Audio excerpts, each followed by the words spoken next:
Hi, I'm Cindy Pawlcyn. I'm from Mustard's Grille, Cindy's Backstreet Kitchen and Go Fish here in the Napa Valley. And I am going to make one of my very favorite vegetarian dishes. It's a potato and Swiss chard enchilada. It's really, really simple. I start out with a cooked potato, grated queso anejo, caramelized onion, and Swiss chard filling. I have Hoya Santo, which is this great leaf that grows here and all the way from California to south through Texas and all of Mexico. It's a very anisey, flavory leaf. It's wonderful. You can find it in your Latin produce markets, along with epazote, and these are the two secret ingredients for our filling. So I've got some salsa verde, and the salsa verde is warming up, and I'm going to take fresh tortillas and I'm going to warm them up in a little dry pan. You can put it, sometimes people put it directly over the fire, and that gets a nice toasty flavor. What you want to do is soften your tortilla, or you can just soften them in a pan if you're not as brave as softening them over a burner. So they become more and more pliable when they warm up, and that is the trick for good enchiladas. You want to be able to mold them without having them break. And then to get the true enchilada flavor, you have the warm sauce and the warm corn tortilla,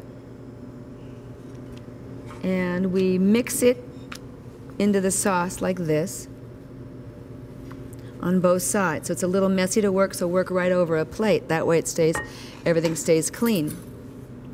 Take a small portion of your filling, because you can always add more, and put it right down the center of the tortilla. You want to kind of make sure you get potatoes and onions in every bite, if that makes sense to you. And then simply fold the top over, press it a little tight, and there you go. Okay, you're ready to slide it into your bowl. I just use a regular casserole dish that will go oven to table, so it's easy to serve and looks beautiful. 1 ounce about of salsa in the bottom. Place your first enchilada in there. Finish the second enchilada in the same way.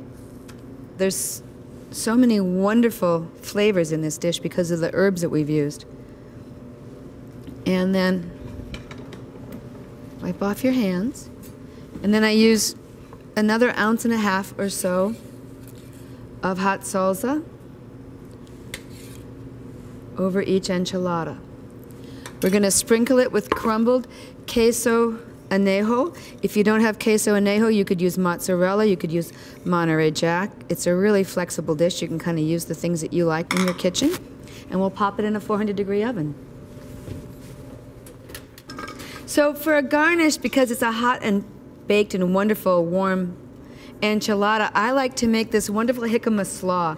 It's got sliced radish, it's got cilantro leaves, there's little tiny juliennes of jalapeno pepper, and peeled and julienne jicama. So it's a very, very refreshing mixture to contrast the rich and warm potato enchilada. I've got a little vinaigrette with some toasted cumin seeds, extra virgin olive oil, and lime juice that I'm going to dress this in. So this is perfect. Can you see that it's all lightly browning and the sauces are all bubbly and the potatoes and chard are heated through and you can smell it. It's wonderful.